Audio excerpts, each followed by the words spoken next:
Текстиль транс фабрикасы Кыргызстанда жалгыз кездеме өндүргөн ишкана болуп саналат. Аталган өндүрүштөн бүгүнкү күндө 10 тоннага чейин кездеме чыгарылат. Жабдыктардын бардыгы тең заманбап автоматташтырылган. Алар кездемени тигүүчү жана ага боек коюучу цехтерде орун алган. Даяр болгон продукция алгач тиешелүү адистердин колунан өтүү үчүн лабораторияга түшөт. Андан соң гана жогоруда айтылган цехтерге жөнөтүлөт. Биздин лаборатория болсо биздин фабриканын кичинекей мини цехы болуп эсептелет. Биякта деген бизге берилген заказ кылынган өңдөрүстүн баарын чыгарып беребиз. Канча процент кайсы краска кошулса, ушул өң колубузга бериле турганын.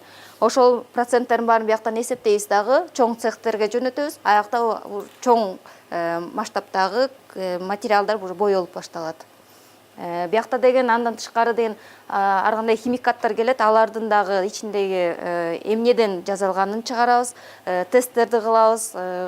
Суунун, например, суунун дагы жумшактыгын, катуулугун бүт ошолордун баарын эсептеп, бизге боекко дагы ыңгайлуу түрдө чыгарганга аракет кылабыз да. Фабрикадагы жумушчулардын басымдуу бөлүгүн жергиликтүү жашоочулар түзөт. Ал эми тажрыйбалуу адистер чет жактан чакырылган. Алар өз кезегинде кызматкерлерге жаңы жабдыктар менен туура иш алып барууну үйрөтүшөт. Белгилей кетсек, чыгарылган продукциянын басымдуу бөлүгү Борбор калаадагы тигүү цехтерине өткөрүлөт. Негизинен компания буйрутмалар менен иштейт.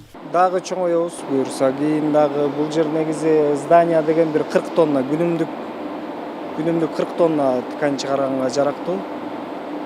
Азыр кийин дагы жаңы красильный барабандарды алыш керек. Дагы башка сушительный, печатный станокторубуз келатат мисалы. Үстүнө вязальныйга дагы 10 чактыдай дагы өрмө станоктору келатат.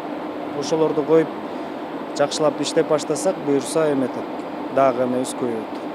40 тоннага чейин эмес бар. Аталган кездеме чыгаруучу компанияга Орус-Кыргыз өнүктүрүү фонду жеңилдетилген насыя берген. Себеби фонддун максаты биринчиден Кыргызстандын экономикасын модернизациялоо, жеке долбоорлорду каржылоо жана ошондой эле Орус-Кыргыз соода-сатык кызматташуусуна көмөк көрсөтүү болуп эсептелет. Бул Токмокто жайгашкан Текстиль транс деген фабрика. Бул жаңыдан курулган фабрика болчу. Былтыркы жылдын февраль айында ишине кирген. Башында бул долбоорго биз 7,5 миллион доллар бергенбиз. Курулуш жумуштарына жана жаңы жабдууларды сатып алганга.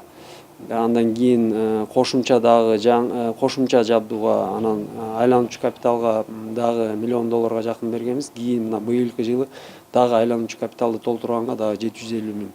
Ошону менен жалпы 9,3 миллион доллардын тегерегинде каражат бөлүндү бул фабрикага.